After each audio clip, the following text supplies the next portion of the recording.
I've had a few people here recently ask me on the channel as well as over on TikTok and stuff about what is going on with XDefiant, and I've been saying that I wanted to see some more content here on the channel, and I've kind of been in the same picture as everyone else. Is where the hell is XDefiant at?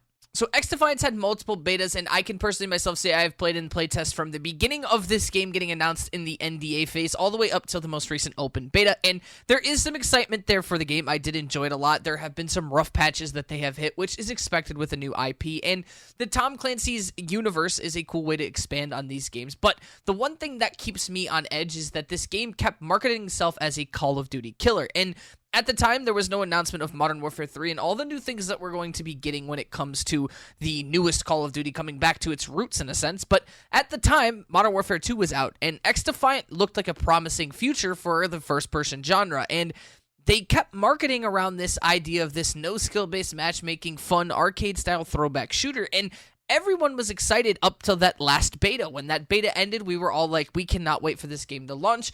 The studio itself said that the game would be coming soon, and then radio silence across the board. So it had been quiet on the entire front of this XDefiant movement up until August 23rd. And I know I'm a couple days behind, and you guys might have seen this across Twitter or on other channels, but Mark Rubin made a post that said, "Hey all, I know it's been quiet and I apologize for that.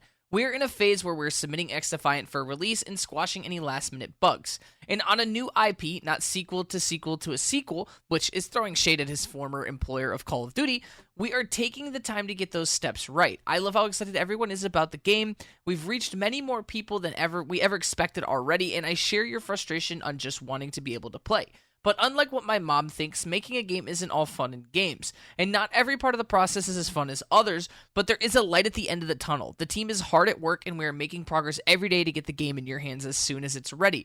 Thank you again to everyone for being fans of our game, and I hope to see you all in game soon." So it depends how you're going to interpret that message, because they did guarantee the game would release by the end of summer, and depending on what you believe is the end of summer is depending on when the game will release. For a lot of people, the end of summer is once August begins or comes to an end. A lot of people think up until Labor Day. It just, for me especially, it's when the kids go back to school, summer's over to me. I know there's solstices and shit like that, but when it comes to the general consumer public, summer is near the end of its wits. The kids are going back to school and life is going back to its daily routines.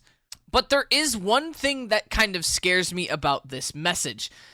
When he says, "Thank you again to everyone for being fans of our game, and I hope to see you all soon in game," I don't know if I'm just taking this from a different perspective, but the idea of a studio head saying, "I hope," really scares me as someone who wanted this game to come out soon, because it makes me feel like they don't know when their game is ready.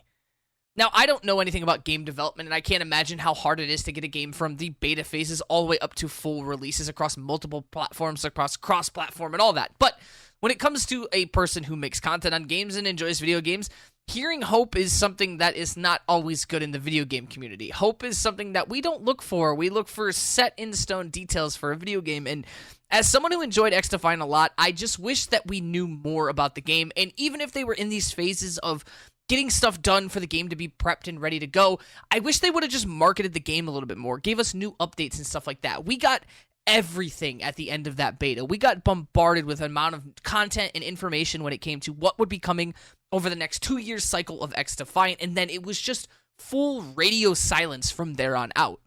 The other really big issue I think that they've run into is they did market themselves, whether it was just the community doing it, but there was some of the aspects of the development team saying that this is the Call of Duty killer, which, and not to be that guy, I just don't think that's the genre of game you want to go after, or the title of game you want to go after.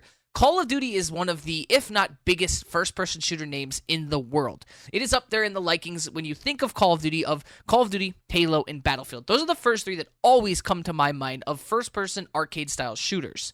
Now, competing against those games has always been difficult. We've seen the likes of games like Rogue Company and so have just come into the fray saying that they're going to be these new genre of shooters and die within a couple months.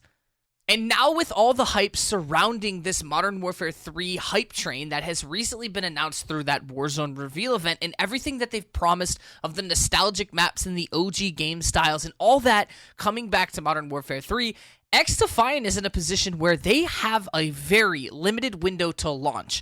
The beta for Modern Warfare 3 starts on October 6th, and if XDefiant isn't given at least a couple weeks head start over that game, there's not going to be many people who are going to be beelining for the XDefiant doors as they open.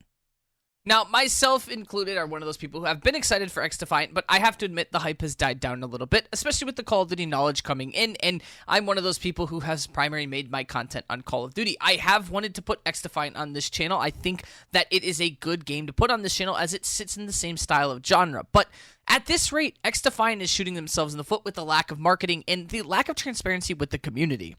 Now, there might be some hope, but it's really far down at the end of this tunnel, and the light is hard to see. But for XDefiant, the last thing that they retweeted prior to Mark Rubin's update tweet was that of a tweet from Ludwig of a September 2nd announcement. And the only reason I could see XDefiant going after a content creator's announcement is the fact that they're going to be playing the game on that day, and he's the only one that has been retweeted about that, which is just weird. That or the social media manager over at XDefiant likes Ludwig, maybe. I don't know, but there has been a lot of fingers pointing towards that date of a release. That's a Saturday, and a lot of people have said that's what's going to happen as a soft launch on the 2nd. But I don't know. Let me know down in the comment sections down below. Are you guys even excited for XDefiant anymore? Is Modern Warfare 3 taking over the hype? Do you think it'll be a successful game? And just everything is crazy with the game overall. I love you guys to death. I appreciate all the love recently on the channel. You guys have been crazy with everything, and I'm going to be trying to get you guys videos as often as possible at the same time. We've had a couple rough patches here, but love you guys to death. Hope you guys enjoyed everything. Make sure to drop a like and subscribe. Turn on those post notification bells so you guys never miss an upload, and I will see you guys in the next one. Deuces, boys.